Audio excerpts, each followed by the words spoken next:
Meanwhile, in a sweeping address to the nation, Barack Obama has defended his decision-making on Libya, arguing the United States could not stand by and let Moamar Gaddafi massacre his people.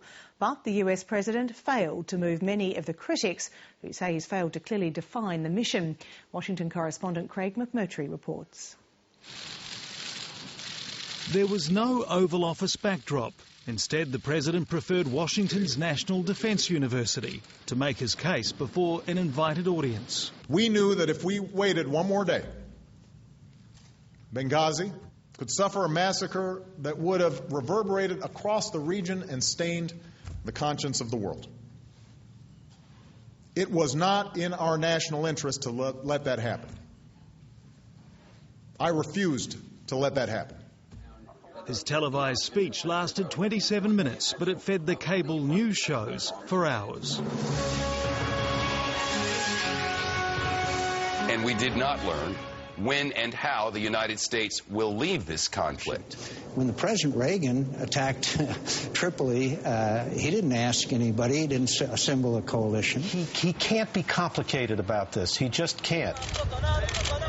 Barack Obama argued that a humanitarian disaster has been averted, Gaddafi's deadly advance stopped, and the US is already stepping back.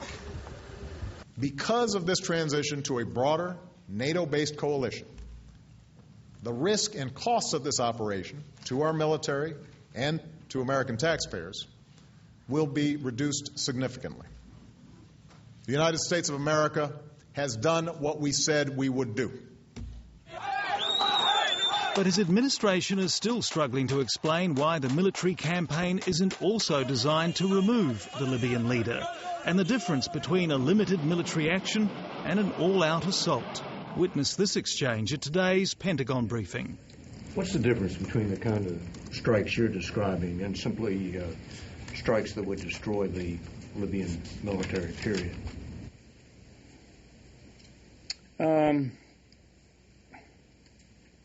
What's the difference between this and, say, another conflict? It's just the target, the specific targets, the target types are not different. It's where we're trying to go after them, which is different. So maybe it's easier to ask what you're not going after.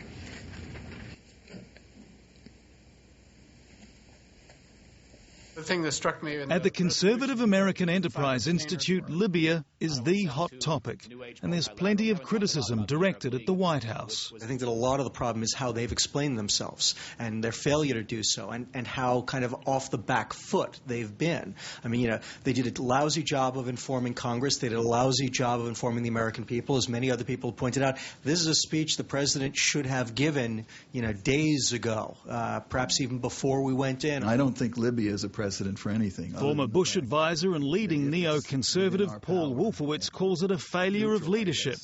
But he doesn't condemn the intervention, quite the reverse. He wants the administration to go further and formally side with the rebels. I think the problem is we don't have a clear policy for the immediate situation, which is Libya. And without good answers to if American military force is not the answer to getting rid of Gaddafi, and I would agree with him on that, then what is the answer? You have a pretty respectable provisional authority set up in Benghazi but attempting to represent the whole country, and we have no policy for dealing with them. Barack Obama isn't about to pick sides. The president says regime change is up to the Libyan people. To be blunt, we went down that road in Iraq. That is not something we can afford to repeat in Libya. The hard part comes if things bog down and we get into all sorts of debates about whether we need to arm the opposition, whether we need to put special forces on the ground to help them coordinate, whether we need to intensify our air campaign for more of the military capability that Gaddafi may have near Tripoli.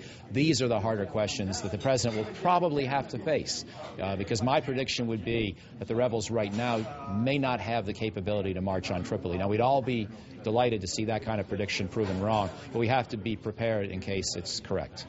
With lukewarm support in the polls, President Obama's adamant that there will be no US troops on the ground in Libya.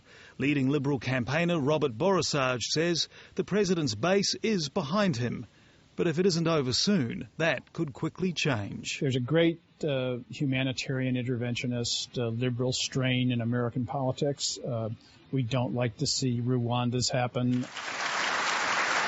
He will do fine in the short term with liberals. They'll want to support him. They like him. They want him to succeed. And in the long term, this could be very costly. Barack Obama's speech won't silence his critics, who are still demanding that he define success and identify his exit strategy. For critics on both sides of politics, the equation remains the same. The longer Moamar Gaddafi hangs on, the greater the political risk for the US president. Craig McMurtry, Lateline.